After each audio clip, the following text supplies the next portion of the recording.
ಸ್ನೇಹಿತರೆ ನಮಸ್ಕಾರ, ಎಲ್ಲರಿಗೂ ಗುಡ್ ಮಾರ್ನಿಂಗ್. ಇವತ್ತು ನನ್ನ ಒಂದು ದಿನಚರಿ ಹೇಗಿರುತ್ತೆ ಮತ್ತು ನನ್ನ ಒಂದು ಪೂಜೆ ವಿಧಿವಿಧಾನ ಅಂದರೆ ಸಂಕಷ್ಟಹರ ಚತುರ್ಥಿಯ ಒಂದು ಪೂಜೆ ವಿಧಿವಿಧಾನ ಯಾವ ರೀತಿ ಇರುತ್ತೆ ಅಂತ ನೋಡ್ಕೊಂಡು ಬರೋಣ. ಅರ್ಲಿ ಮಾರ್ನಿಂಗ್ ಎದ್ದು ಈ ಒಂದು ಕೆಲಸನ ಶುರು ಮಾಡ್ಕೊಂಡಿದ್ದೀನಿ. ಕರೆಕ್ಟಾಗಿ ನಾನು ಎದ್ದಿದ್ದು 4 ಗಂಟೆಗೆ. ಸ್ನೇಹಿತರೆ 4 ಗಂಟೆಗೆ ಎದ್ಬಿಟ್ಟು ಇಷ್ಟೆಲ್ಲ ಕೆಲಸ ಮಾಡಿಕೊಂಡು ಮತ್ತು ಬ್ರಾಹ್ಮಿ ಮುಹೂರ್ತದಲ್ಲಿ ನಾನೊಂದು ಪೂಜೆ ಮಾಡಬೇಕು ಅಂತ ಅಂದ್ಕೊಂಡೆ. ಯಾಕಂತಂದರೆ ಇವತ್ತು ಸೂರ್ಯ ಉದಯ ಆಗೋದರಲ್ಲಿ ನಮ್ಮ ಒಂದು ಮನೆ ಪೂಜೆ ಆಗಬೇಕು, ಗಣೇಶನ ಒಂದು ಪೂಜೆ ಆಗಬೇಕು ಅಂತಂದ್ಬಿಟ್ಟು ಬೇಗನೆ ಎದ್ಬಿಟ್ಟು ಕೆಲಸನ ಶುರು ಮಾಡ್ಕೊಂಡಿದ್ದೀನಿ. ಇನ್ನೂ ಯಾರೂ ಎದ್ದಿಲ್ಲ, ಅಕ್ಕಪಕ್ಕ ಮನೆಯದವರು ಯಾರೂ ಎದ್ದಿಲ್ಲ, ನಾನೇ ಫಸ್ಟ್ ಎದ್ದಿರೋದು ಸ್ನೇಹಿತರೆ.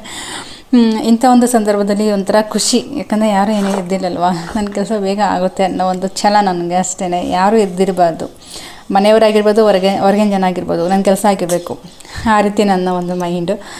ಬನ್ನಿ ಪಟಾಪಟ್ ಅಂತ ಬೇಗ ಕೆಲಸ ಶುರು ಮಾಡ್ಕೊಳ್ಳೋಣ. ಬೇಗ ಕಸ ಅಂದ್ಕೊಂಡು ನೀರು ಹಾಕಿ, ರಂಗೋಲಿ ಹಾಕಿ, ಸ್ನಾನ, ಪೂಜೆ, ಗಣೇಶನ ಒಂದು ಹರಕೆ, ಈ ಒಂದು ಏನೋ ಗೊತ್ತಿಲ್ಲ, ಆ ಒಂದು ಚಿಕ್ಕದಾಗಿ ಪೂಜೆ ಅಥವಾ ಹಬ್ಬ ಹರಿದಿನ ಏನಾದರೂ ಬಂತು ಅಂತಂದರೆ ನನಗೇನಪ್ಪ ಅಂತಂದರೆ ಬೇಗ ಎದ್ದೇಳಬೇಕು, ಬೇಗ ಪೂಜೆ ಮಾಡ್ಕೋಬೇಕು, ಬೇಗ ಅಡುಗೆ ಕೆಲಸ ಮಾಡಬೇಕು, ಮತ್ತು ಸಿಹಿ ತಿಂಡಿಗಳು ಇತ್ತು, ಸಿಹಿ ಅಡುಗೆ ಮಾಡಬೇಕು ಅಂತಂದರೆ ಆವತ್ತಿನ ದಿನ ನನಗೆ ಸರಿಯಾಗಿ ನಿದ್ದೆ ಬರೋಲ್ಲ. ಯಾಕಂತಂದರೆ ಅಷ್ಟು ಉತ್ಸಾಹ ಇರುತ್ತೆ ನನಗೆ ಮಾಡಬೇಕು ಅಂತ. ಅದಕ್ಕೋಸ್ಕರ ಮತ್ತು ಊಟದಕ್ಕೆ ಅಂತ ಅಂದ್ಕೋಬೇಡಿ, ಯಾಕಂದರೆ ಆವತ್ತು ಹಬ್ಬ ಬಂತು ಅಂತಂದರೆ ನನ್ನ ಮನಸ್ಸಿನಲ್ಲೇ ನಾನು ಬೇಕಾದಷ್ಟು ಹಬ್ಬ ಮಾಡ್ಕೊಂಡ್ಬಿಟ್ಟಿರ್ತೀನಿ. ಯಾಕಂದರೆ ಆ ಕೆಲಸ ಮಾಡಬೇಕು, ಈ ಕೆಲಸ ಮಾಡಬೇಕು, ಆ ಅಡುಗೆ ಮಾಡಬೇಕು, ಈ ಅಡುಗೆ ಮಾಡಬೇಕು, ಆ ಪೂಜೆ ಮಾಡಬೇಕು, ಹಂಗೆ ಪೂಜೆ ಮಾಡಬೇಕು, ಹಿಂಗೆ ಪೂಜೆ ಮಾಡಬೇಕು ಅಂತ ಅಷ್ಟು ಒಂದು ಮನಸ್ಸಿನಲ್ಲಿ ಅಂದ್ಕೊಂಡ್ಬಿಟ್ಟಿರ್ತೀನಿ. ಹಾಗಾಗಿ ನಿದ್ದೆ ಸರಿಯಾಗಿ ಮಾಡಲ್ಲ. ಹಬ್ಬ ಬಂತು ಅಂತಂದರೆ ಒಂದು ಕಡೆ ಕೆಲಸ ಮಾಡ್ಕೋಬೇಕು ಅನ್ನೋ ಒಂದು ಮೈಂಡಲ್ಲಿ, ಮತ್ತು ಇನ್ನೊಂದು ಕಡೆ ಯಾರೂ ಎದ್ದಿಲ್ಲ, ಸ್ವಲ್ಪ ಭಯ ಶುರುವಾಗಿತ್ತು. ಹಂಗೋ ಹಿಂಗೋ ಕೆಲಸ ಮಾಡಿಕೊಂಡು ಸ್ನಾನ ಎಲ್ಲ ಮುಗಿಸಿ ಒಳಗಡೆ ಎಲ್ಲ ಕ್ಲೀನ್ ಮಾಡಿಕೊಂಡು ಇಲ್ಲಿ ಇವತ್ತು ನಮ್ಮ ಮನೆಯ ಗಣೇಶ ಸಂಕಷ್ಟಹರ ಗಣಪತಿಯನ್ನು ಪೂಜೆ ಮಾಡಿದ್ದೀವಿ.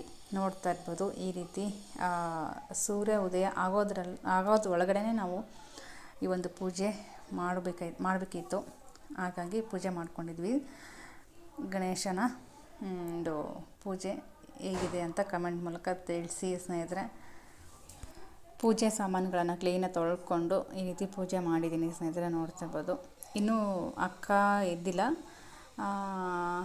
ಅಂದರೆ ನಾನು ಸ್ವಲ್ಪ ಪೂಜೆ ಮಾಡ್ತಾಯಿದ್ದೆ, ಆವಾಗ ಬಂದುಬಿಟ್ಟು ಅವರು ಮತ್ತು ಸ್ನಾನ ಎಲ್ಲ ಮುಗಿಸ್ಕೊಂಡು ಅವರು ಕೂಡ ಪೂಜೆನ ಸ್ಟಾರ್ಟ್ ಮಾಡಿಕೊಂಡ್ರು.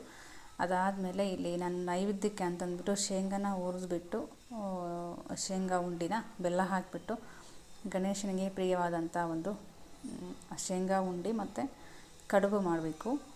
ಸಂಜೆ ಕಡುಬು ಮಾಡಬೇಕು, ಸದ್ಯಕ್ಕೆ ನೈವೇದ್ಯಕ್ಕೆ ಅಂತಂದ್ಬಿಟ್ಟು ಈ ಒಂದು ಶೇಂಗಾ ಉಂಡಿನ ಮಾಡಿ ನೈವೇದ್ಯ ಮಾಡಿದರೆ ಆಯಿತು ಅಂತ ಅಂದ್ಕೊಂಡು ಈ ರೀತಿ ಮಾಡ್ತಾಯಿದ್ದೀವಿ ಸ್ನೇಹಿತರೆ. ಚಿಕ್ಕದಾಗಿ ಪೂಜೆ ಮಾಡಿದರೆ ಪದೇ ನೋಡ್ತಾನೇ ಇರಬೇಕು ಅನಿಸುತ್ತೆ.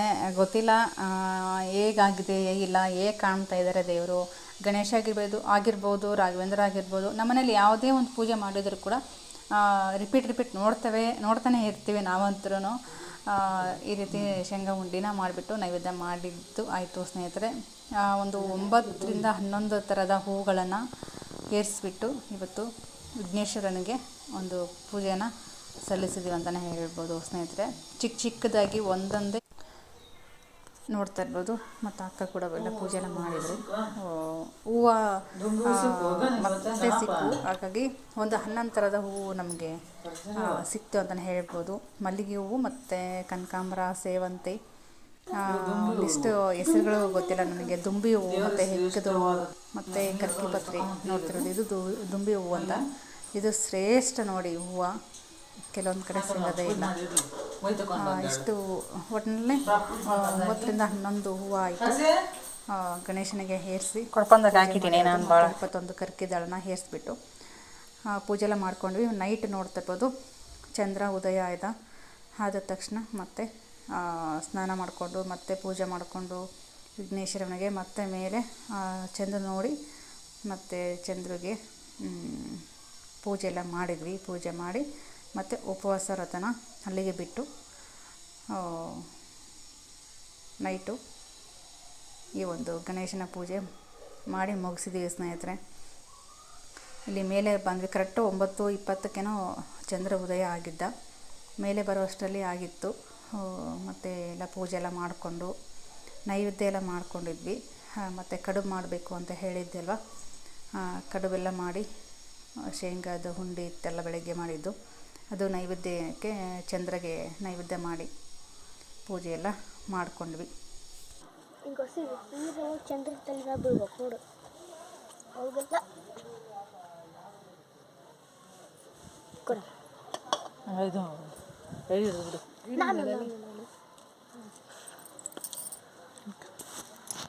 ಹಿಂಗ ಅಂತ ಕೊಡ.